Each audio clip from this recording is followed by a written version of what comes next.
Phone of करने को बताना करो।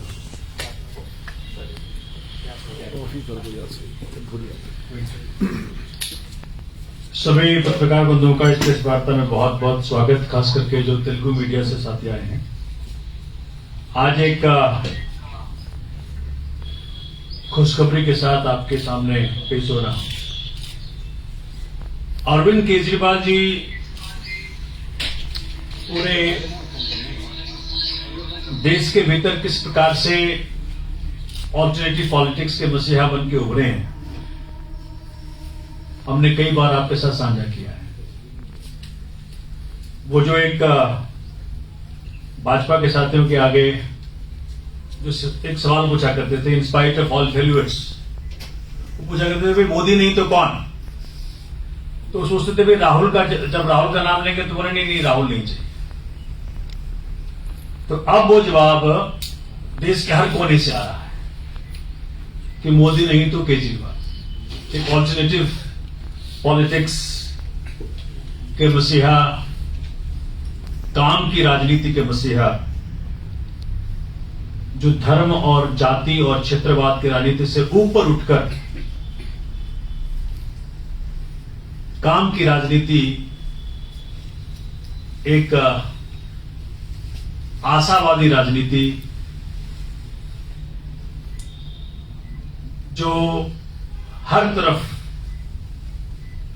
पॉपुलैरिटी की पराकाष्ठा को छू रही है। इस प्रकार से पंजाब, उत्तर प्रदेश, उत्तराखंड, गोवा, गुजरात, आप कहीं नाम ले लें, हर तरफ यही मांग उभर के उठ रही है कि जी अरविंद केजरीवाल इस देश में हर वर्ग के जरूरतों को पूरा करने के लिए राजनीति में आए हैं।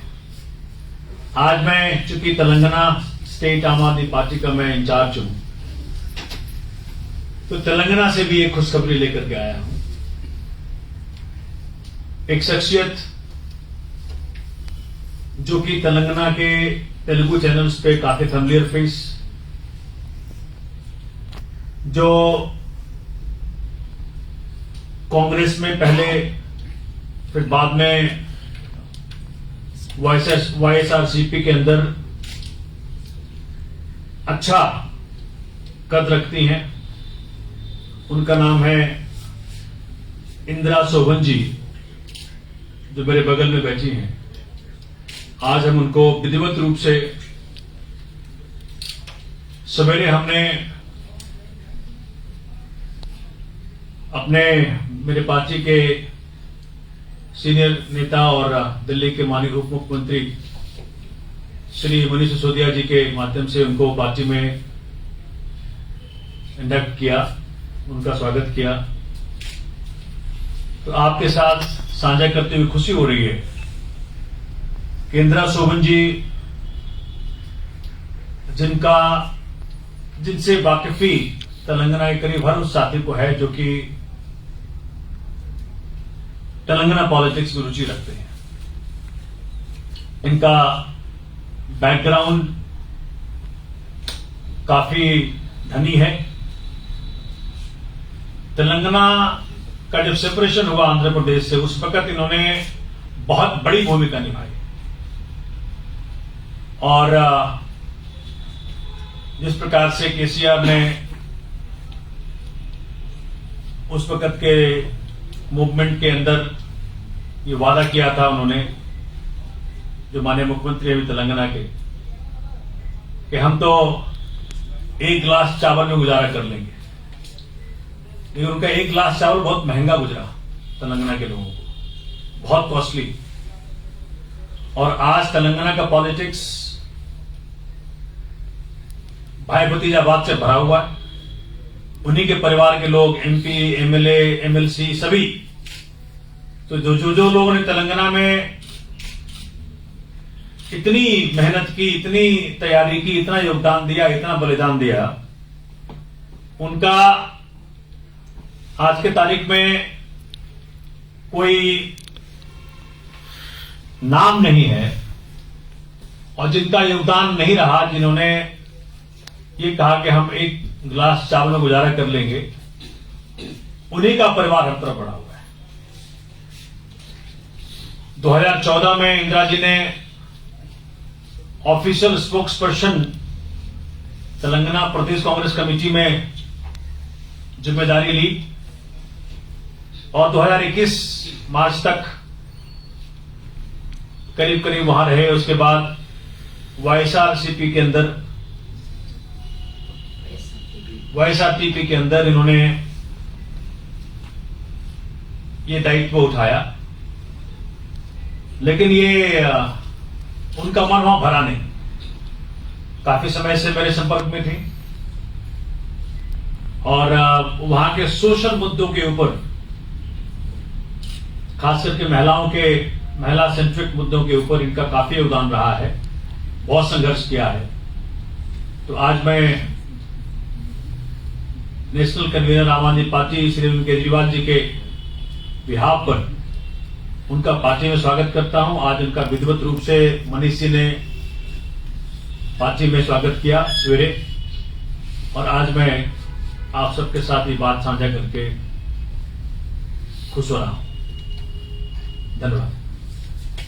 अब मैं इंदिरा जी से कहूंगा कि किन कारणों से आम आदमी पार्टी में आई,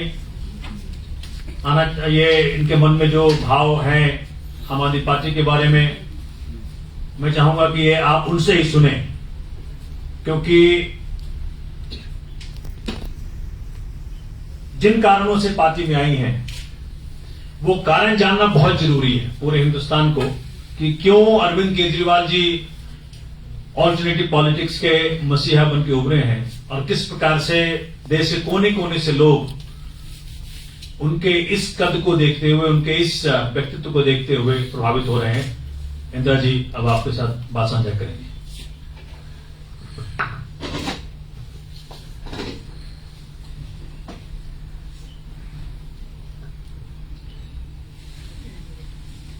ఆమ్ ఆద్మీ పార్టీ ఆఫీసులో మీడియాను అడ్రస్ చేయడానికి వచ్చినటువంటి మీడియా సోదరులందరికీ కూడా నమస్కారం. ముఖ్యంగా నేను ఈరోజు ఆమ్ ఆద్మీ పార్టీని ఎంచుకోవడానికి ముఖ్య కారణం ఒక కామన్ मैन आम आदमी पार्टी पार्टी नेम पे है कॉमन मैन का पार्टी, इसका बारे में मैं ये पार्टी चूज किया। कोई भी लोगों की क्या चाहिए, मकान, एजुकेशन एंड हेल्थ, ये चाहिए। ये तीन अभी आम आदमी पार्टी किया। उसके बारे में तेलंगाना स्टेट में ये भी शुरू करने के लिए, आने के लिए मैं आम आदमी पार्टी चूज किया। फर्स्ट ऑफ ऑल ఈ పార్టీలోకి నన్ను ఇవాళ పొద్దున మనీష్ సిసోడియా గారు ఆహ్వానించారు. సార్కి కృతజ్ఞతలు. కేజ్రీవాల్ సార్ లేకపోవడం వల్ల నేను ఇవాళ ఇక్కడ సార్ ఆధ్వర్యంలో చేరాను. అలాగే సౌత్ కి సంబంధించినటువంటి ఇన్ఛార్జ్ గా ఉన్నటువంటి సోమనాథ్ భారతి సార్ ఆధ్వర్యంలో చేరినందుకు సంతోషం. నాతో పాటు సార్ ఇక్కడే ఉండి నన్ను ఆహ్వానించి అన్నింటికి నేనున్నాను, గో హ్యాడ్ అని చెప్పినందుకు సార్కి కృతజ్ఞతలు తెలియజేస్తున్నాను. ఎందుకంటే తెలుగు మాట్లాడడానికి కారణం ముఖ్యంగా తెలంగాణ తెలుగు కాబట్టి నేను తెలుగు చూస్ చేసుకొని మాట్లాడుతున్నాను. దయచేసి నేషనల్ మీడియా కూడా దీన్ని కవర్ చేయాలని కోరుతున్నాను. ఎందుకంటే ఇవాళ ఎక్కడైనా పాలిటిక్స్, దేశంలో మనం ఎక్కడ రాజకీయాలు మనం చూస్ చేసుకున్నా కూడా డబ్బున్నవాడు పారాషూట్ దే రాజకీయాలను మాట్లాడుతున్నారు. ఎక్కడ సర్వీస్ ఓరియంటెడ్ కనిపించట్లేదు. అది కావాలి. సమాజంలో మార్పు రావాలి అంటే మానవత్వ దృక్పథంతో, హ్యుమానిటీ యాంగిల్లో, సర్వీస్ ఓరియంటెడ్ లో రాజకీయాలు మొదలవ్వాలి అనడానికి ఆమ్ ఆద్మీ పార్టీ ఆల్రెడీ ఢిల్లీలో అది ఏంటి అనేది చూపించింది. నేను పర్టికులర్ గా చెప్పాల్సినటువంటి అవసరం లేదు. రిజల్ట్ అంతా మన ముందుంది. ఇక్కడ ఉన్నటువంటి ఎడ్యుకేషన్ సిస్టమ్ అయినా, ఇక్కడ ఉన్నటువంటి హౌసింగ్ సిస్టమ్ అయినా, ఇక్కడ ఉన్నటువంటి పబ్లిక్ కామన్ మ్యాన్ వాళ్ళ యొక్క జీవన విధానంలో ఎలాంటి మార్పులు తీసుకొచ్చిందో మనం అందరం చూసాం. సో ఇవాళ తెలంగాణ రాష్ట్రంలో కూడా అది రావాలని కోరుకుంటున్నా. తెలంగాణ వచ్చిన తర్వాత 2014 నుంచి ఈ రోజు వరకు కూడా దాదాపు 8 సంవత్సరాల కాలం పాటు గమనించినట్లయితే తెలంగాణలో రాజకీయ ముఖ చిత్రం కంప్లీట్ గా మారిపోయింది. రాజకీయాలంటే డబ్బు ఉండాలి, డబ్బున్న వాడిదే రాజ్యాధికారం అనే విధంగా ఒక ఇంప్రెషన్ ఇచ్చారు. ఆ మార్పు రావాలంటే అది ఆమ్ ఆద్మీ పార్టీతోనే సాధ్యమని నేను బిలీవ్ చేశాను. కాబట్టి ఈ పార్టీలో చేరడం జరిగింది. ఇవాళ ఈ పార్టీ కార్యకర్తలుగా ఉన్నటువంటి వాళ్ళు ఆల్రెడీ ఆమ్ ఆద్మీ పార్టీ తెలంగాణలో 2013 నుంచి ఉంది. అక్కడ స్టార్ట్ అయ్యింది, ఆల్రెడీ అక్కడ మొదలైంది. కొంతమంది కార్యకర్తలు ఉన్నారు, దాన్ని ఇంకా మేము ఇంప్రూవ్ చేసుకోవాల్సిన అవసరం ఉంది.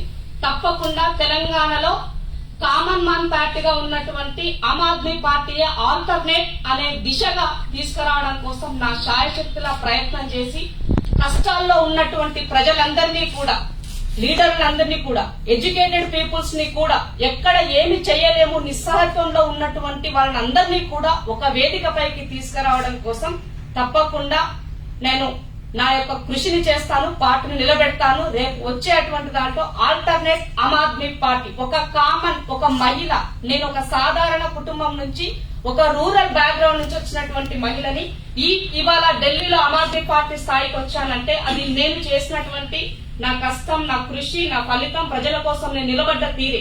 తెలంగాణ ఉద్యమంలో ఏ విధంగా చేశామో తెలంగాణ వచ్చిందన్నది ఒక సాక్ష్యం, అది రియాలిటీ. తెలంగాణ రావడం అనేది ఒక రియాలిటీ.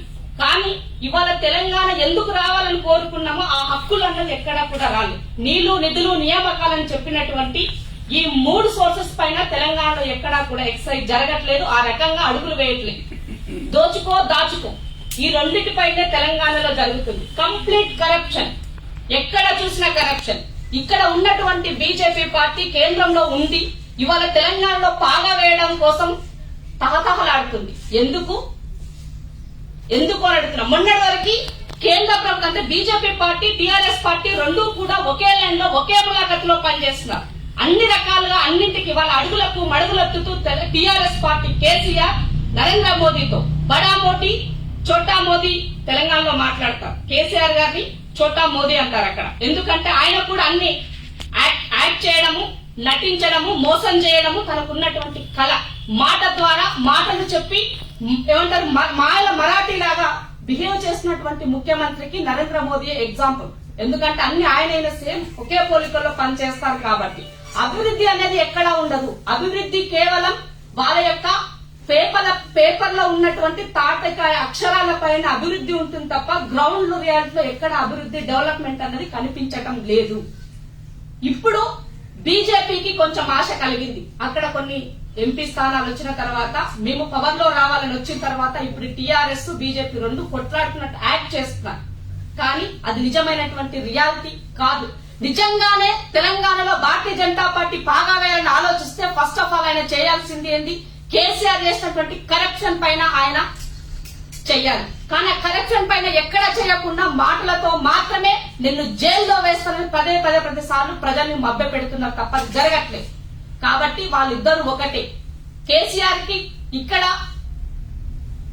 ఉన్నటువంటి కార్పొరేట్లను ఎవరైతే అదాని, అంబానీ లాంటి వాళ్ళని ఏ విధంగా పైకి లేపుతున్నాడో నరేంద్ర మోదీ గారు, కేసీఆర్ గారు అక్కడ మెగా లాంటి వాళ్ళని ఆ విధంగా డెవలప్ చేస్తున్నారు. కానీ తెలంగాణ కోసం కట్టుబడ్డటువంటి ప్రజల్ని ఎక్కడా కూడా వాళ్ళ గురించి ఆలోచించట్లేదు. ఈ రోజు వరకు తెలంగాణ రాష్ట్రంలో ఎడ్యుకేషన్ సిస్టమ్ కంప్లీట్ బర్బాద్. 4000 స్కూల్ మూసివేయబడ్డాయి. ఎడ్యుకేషన్ సిస్టమ్ కంప్లీట్ గా జీరో స్థాయికి వచ్చింది. హాస్టల్లో పిల్లలకి ఫెసిలిటీస్ లేక వాళ్ళ రోడ్డు పైన చలికి కింద వాళ్ళ నేల పైన పడుకునే పరిస్థితి. అంత దారుణమైనటువంటి పరిస్థితి ఉంటే ఎక్కడ ఇన్ఫ్రాస్ట్రక్చర్ డెవలప్మెంట్ లేదు. యూనివర్సిటీలో కంప్లీట్ గా బీసీ 4 సంవత్సరాల కాలం తర్వాత బీసీలని 6 నెలల క్రితం రిక్రూట్ చేశారు. ఇప్పటి వరకు ఫ్యాకల్టీని రిక్రూట్మెంట్ కూడా జరగలేదు. మరి అదే ఇక్కడ చూడండి ఏ విధంగా model school Aam Aadmi party ఆధ్వర్యంలో ఢిల్లీ ప్రభుత్వం ఏ విధంగా ఏర్పాటు చేసిందన్న దానికి ఎగ్జాంపుల్.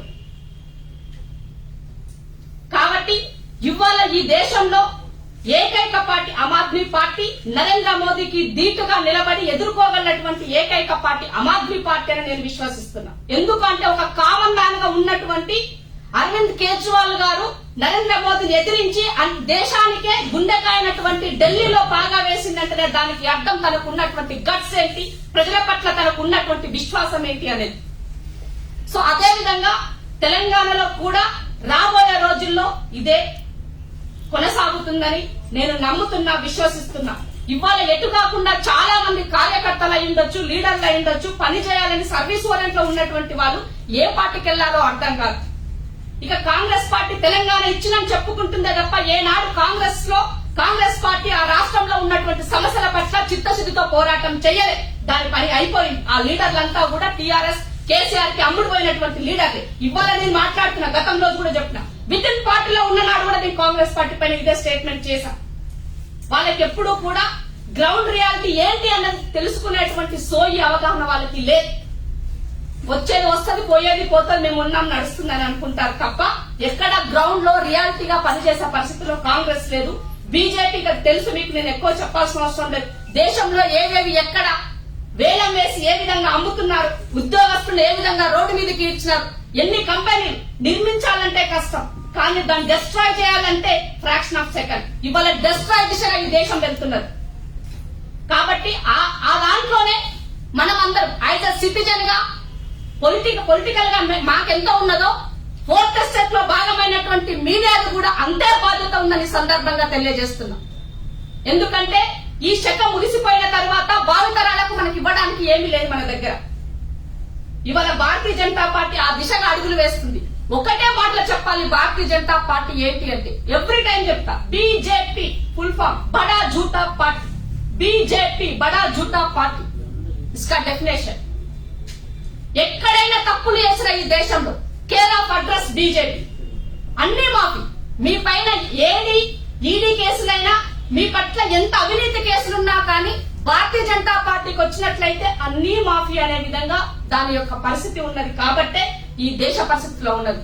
రాబోయే భావితరాలకు, ముఖ్యంగా యూత్ కి, దేశంలో 60% ఉన్నటువంటి యూత్ కి ఒకటే చెప్పదలుచుకున్నాం, మతం అనేటువంటి మైకం నుంచి బయటకు రండి. అభివృద్ధి అనేటువంటి అస్త్రాన్ని ఎంచుకొని దేశం తప్పకుండా బాగుపడుతుంది. అందులో మనం ఉంటామని చెప్పేసి సందర్భంగా విశ్వసిస్తూ ఆమ్ ఆద్మీ పార్టీలో చేరినందుకు సంతోషిస్తూ ఈ రోజు నుంచి నా కార్యాచరణ మొదలు పెడతాను. తప్పకుండా పార్టీ నా పట్ల పెట్టినటువంటి నమ్మకాన్ని పూర్తిగా నెరవేరుస్తుందని చెప్పేసి తెలియజేస్తూ మరొకసారి అరవింద్ కేజ్రీవాల్ సార్ గారికి కృతజ్ఞతలు తెలియజేస్తున్నాను. Thank you. Any question? अपना सोमनाथ जी, 2013 से आपकी पार्टी तेलंगाना में है, अभी तक पार्टी का डेवलपमेंट नहीं हुआ, कई बड़ा लीडर्स भी नहीं आया था। क्या आपको हम पार्टी डेवलप करने का इच्छा है या ऐसा लीडर्स को ज्वाइन करते ही रहते? देखिए, ये जो सबसे बड़ी जो चीज आज के तारीख में पूरे हिंदुस्तान में जो उभर के आई है,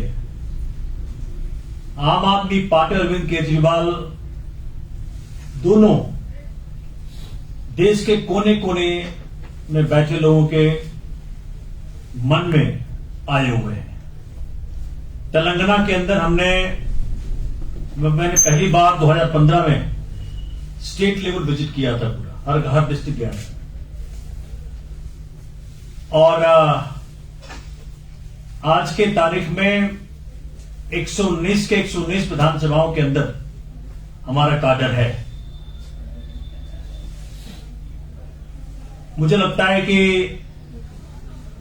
इंदिरा जी जैसे साथियों के आने से काडर को मजबूती मिलेगी, पार्टी को राजनीतिक रूप में उस राज्य के अंदर परफॉर्मेंस देने में और मजबूती मिलेगी, और बहुत जल्द बहुत सारे और साथी इस पार्टी को ज्वाइन करेंगे और एक ऑल्टरनेटिव सरकार ये पार्टी आने वाले समय में तेलंगाना में देगी। विजिलेंस करेगा वहाँ गवर्नमेंट के खिलाफ, अभी जो इंदिरा जी ने बोल रहा है ना, उसके हमने तो उसी मुद्दे में देखिए, जो सबसे बड़ी चीज मैं हर बार इस बात को कहता हूं कि मेरी पार्टी की ईमानदारी ही हमारा स्ट्रेंथ है, वही हमारा वीकनेस है। हमारे पैसे की बहुत कमी होती है, तो बाकी पार्टियां केसीआर साहब है, जैसा इंदिरा जी ने कहा कि वो छोटा मोदी के नाम से विख्यात है, उनके एक गिलास चावल में बहुत कुछ आया हुआ है, तो पैसे का खेल है उनके पास। वो हो चाहे बीजेपी हो, वैसी साहब इस प्रकार का काम कर रहे हैं, MIM पार्टी जो है, तो लोग कहते हैं, बाकी आप सबके सामने है कि वो बीजेपी की बी टीम है। तो उस परिप्रेक्ष्य में जिस प्रकार से हमारी पार्टी बढ़ रही है, हमें गर्व है कि हम बहुत ईमानदारी से अपनी पार्टी को वहां बढ़ा रहे हैं और आने वाले समय में बहुत कुछ आपको देखने को मिलेगा आम आदमी पार्टी तेलंगाना में। मीरा जी, आपने वाईएसआर शिमला पार्टी को छोड़ के इसी पे आया था। शिमला पार्टी में क्या दिक्कत हुआ, क्यों छोड़ दिया? अब इसके पहले कांग्रेस में था, अभी ये तीसरा चौथा पार्टी है। కాంగ్రెస్ పార్టీ నేను జాయిన్ అవడం కోసం ఆ రోజు ముఖ్య కారణం తెలంగాణ ఇచ్చిందన్న ఒక కారణంతో సోనియా గాంధీతో కలిసి ఆ రోజు చేరడం జరిగింది. తర్వాత ఆ రాష్ట్రంలో ఉన్నటువంటి లీడర్ మెయిన్ హెడ్ ఎవరైతే ఉన్నారో ఆ రోజు ఉత్తమ్ కుమార్ రెడ్డి చేసినటువంటి వాటి పట్ల నేను ఆ రోజు పార్టీ మారాను, చెప్పాను. ఆ రోజు కూడా మీడియా ముందు ఇదే చెప్పాను. మళ్ళీ ఆ మాటలకు నేను కట్టుబడి ఉన్నా ఈ రోజు వరకు కూడా. దెన్ వైఎస్ఆర్టీపీలో చేరిన తర్వాత కూడా ఒక ఉమెన్ అండ్ ఒక లీడర్షిప్ అన్న ఒక లైన్ లో తనతో నేను చేరడం జరిగింది. బట్ ఆ పార్టీకి అక్కడ ఉన్నటువంటి పరిస్థితుల్లో అది సీరియస్ గా లేకపోవడం అన్నది ముఖ్య కారణం. దానితో పాటు ఇంకా చాలా కారణాలు ఉన్నాయి. బట్ ఇట్స్ ఓవర్, అయిపోయిన దాని గురించి మళ్ళీ మనం మాట్లాడుకోవడం ఇట్స్ నాట్ రైట్ అని నా యొక్క ఉద్దేశం. బట్ రాబోయే రోజుల్లో మాత్రము తప్పకుండా తెలంగాణ గురించి మీకు తెలుసు, ఆల్రెడీ మీరు తెలంగాణ బిడ్డలే కాబట్టి ఏంటి తెలంగాణ రాష్ట్రంలో ఏం జరుగుతుందని. హుజూరాబాద్ ఎలక్షన్ ఎగ్జాంపుల్ అన్నిటి. హుజూరాబాద్ లో ముఖ్యమంత్రి 3,000 కోట్ల రూపాయలు ఖర్చు పెట్టి యంత్రాంగాన్ని అంతా అక్కడ కాన్సన్ట్రేట్ చేసినా కూడా అక్కడ తెలంగాణలో ఒక ఉద్యమంలో పనిచేసినటువంటి వ్యక్తి అని ఈటల రాజేందర్ గారిని ఎంచుకున్నారు. అక్కడ పార్టీలకు అతీతంగా ఆ రోజు ఆయనకు అందరు సపోర్ట్ చేశారు. బట్ ఆయన మళ్ళీ తిరిగి అంటే బీజేపీ పార్టీలో చేరడం దట్ సెకండరీ. బట్ కానీ ఆ ఎన్నిక ఎగ్జాంపుల్ అందరికీ. రాబోయే రోజుల్లో తెలంగాణ రాష్ట్రంలో జెన్యూన్ గా ప్రజల కోసం ఎవరైతే పోరాటం చేస్తారో, ఎవరైతే కొట్లాడతారో, తెలంగాణ తరహాలో ఆనాడు జయశంకర్ సార్ చెప్పారు ఒక మాట, తెలంగాణ రావడం సామాజిక తెలంగాణ అనేది ఒక కళ. అది నెరవేరిన తర్వాత హక్కుల కోసం పోరాటం చేయాలని ఆ రోజు పెద్ద మనిషి చెప్పినాడు. అగైన్ అది ఇవాళ నా ద్వారా సాధ్యమవుతుందని నేను నమ్ముతున్నా. ఎందుకంటే తెలుసు అక్కడ ఉన్నటువంటి ఎస్సీ, ఎస్టీ, బీసీ, మైనార్టీ వర్గాలకు సంబంధించినటువంటి వాళ్ళు ఎంత వెనుకబడి ఉన్నారో, వాళ్ళ పరిస్థితి ఏంది ఆ రాష్ట్రంలో. 4 కోట్ల ప్రజలు ఉన్నటువంటి అక్కడ దాదాపు 3 కోట్ల చిల్లరున్నటువంటి ఈ ప్రజల పరిస్థితి ఏముంది ఆ రాష్ట్రంలో అన్నదానికి. కాబట్టి తప్పకుండా అలాంటి కామన్ మ్యాన్ ని ఒక వైపుకి తీసుకురావాలంటే తప్పకుండా ఆమ్ ఆద్మీ పార్టీ లాంటి లీడర్షిప్ అవసరమని నేను నమ్మాను. కాబట్టి నేను ఆమ్ ఆద్మీ పార్టీలో చేరడం జరిగింది. తప్పకుండా ఆ తరహా నా ఫైట్ ఉంటుంది. केजरीवाल जी ने कोई भी पद दे दिया, कॉमन कार्यकर्ता के रूप में काम करेगा। देखिए, इस पार्टी में कोई मारामारी नहीं है पद की, हम पद को दायित्व भी कहते हैं। ठीक है, आने वाले समय में आपको भी सूचना देंगे और बहुत सारी सूचना देंगे। मैं हैदराबाद भी आ रहा हूँ, तो possibly in the mid of January I will be there and I'll get you much better news than what you're expecting. Thank you. Thank you, sir. I'll be now formally getting her.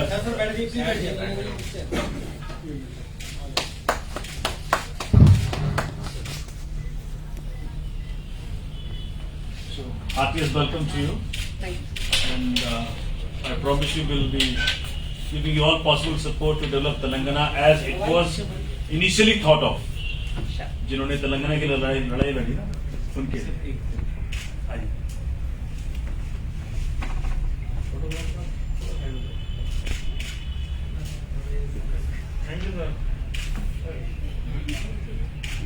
Thank you.